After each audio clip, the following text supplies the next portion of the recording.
National Chambal घड़ियाल century issue. जब चंबल की बात आई है तो मैंने छोटा सा पोस्ट बनाया है इसका। वो ये है कि अभी 2 अप्रैल 2026 को सर्वोच्च न्यायालय की जस्टिस विक्रम नाथ और जस्टिस संदीप मेहता की पीठ ने राजस्थान सरकार द्वारा जो नेशनल चंबल घड़ियाल सेंचुरी की 732 हेक्टेयर की भूमि को डीनोटिफाइड करने की बात की है। उस पर इंटरिम स्टे दे दिया सुप्रीम कोर्ट ने कि नहीं, आप ये डीनोटिफाई नहीं करेंगे। ऑलरेडी चंबल में सेंचुरी है, घड़ियाल सेंचुरी, और नाम ले रहे हैं वो कि इसलिए डीनोटिफाई कर रहे हैं हम लोग क्योंकि जस्टिस मेहता ने कहा कि राज्य सरकारों की लिथार्जी एंड इनएक्शन पर वरिष्ठ अधिकारियों की विकेरियस लायबिलिटी को चेतावनी दी और कहा कि state is not hot waters of Chambal, तथा बताया कि गंभीर गिरने की कगार पे है वो। तो इसमें मैंने लिखा है कि कल्पना कीजिए कि आप अपने घर में सालों से रह रहे हैं, इस बीच में एक दिन सरकार कहती है कि आपके घर के एक हिस्से को हम घर की परिभाषा से बाहर कर रहे हैं क्योंकि यहाँ पड़ोसी आप बसे हैं। घर आपका है लेकिन घर का एक हिस्सा इसलिए घर की परिभाषा से बाहर हो रहा है क्योंकि वहां पर पड़ोसी आ गए हैं। आप पूछते हैं कि पड़ोसी अवैध रूप से है, इसमें मेरा क्या दोष है? मेरा घर तो वही रहेगा। अब यहाँ पर क्या किया सरकार ने, क्या किया और सुप्रीम कोर्ट क्या डांट लगा रहा है? कहानी ये है घड़ियाल की कि चंबल नदी का ये छोटा सा हिस्सा जो 732 हेक्टेयर का है और सरकार ने कहा कि इसको डिनोटिफाई करो, अब ये अभयारण्य, ये सेंचुरी नहीं रहेगा। यहाँ पर जहां पर घड़ियाल बास्किंग करते हैं यानी धूप सेकते हैं और अंडे देते हैं और प्रजनन करते हैं, लेकिन वहां अवैध बस्तियां बना लिया। कि मान लिया जाए जहां घड़ियाल अंडे देते हैं और वो धूप सेकते हैं और वो वाइल्ड लाइफ सेंचुरी है और वहां लोग आकर के बस्तियां बना ले और वहां अगर सैंड माफिया वहां से रेत निकालने लग जाए तो सरकार उसको डीनोटिफाइड कर देगी क्योंकि ये तो कॉलोनी हो गई, यहाँ तो लोगों ने मकान बना लिए, यहाँ से तो रेत निकाली जा रही है। इसको घड़ियाल के लिए कैसे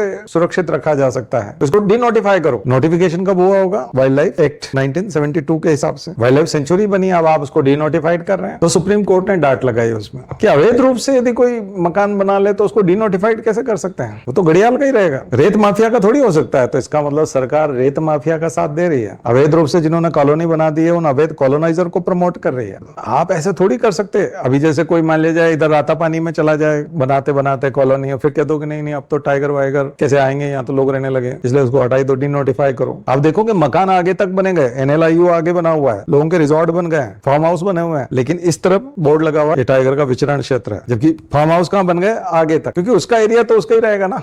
national board of wild life MBWL जिसमें प्राइम मिनिस्टर चेयरपर्सन होता है और उसका रोल होता है approve changes in protected area. और यहाँ से प्राइम मिनिस्टर के यहाँ से हो गया क्या, ये देखना पड़ेगा। हो गया तो ये और खतरनाक कि प्राइम मिनिस्टर को घड़ियाल नहीं चाहिए। ओम बिरला ने करवा लिया होगा। कई बार नेता ऐसे नेताओं के रिश्तेदारों की होती है। अभी तो चुनाव का खर्चा इतना कि बिना चोरी किए चुनाव लड़ना मुश्किल है, बिना ठगी किए, बिना नुकसान पहुंचाए पैसा इकट्ठा होता ही नहीं है। वहां टिकट लेने जाओ तो सबसे पहले यही पूछते हैं 10 करोड़ खर्च कर सकते हो तो बात करो, तब टिकट मिलेगा। तो फिर वो कमाएगा भी तो सही, तो फिर घड़ियाल को धक्का देके वहीं कॉलोनी बनाएगा वाइल्ड लाइफ सेंचुरी में। आया समझ में?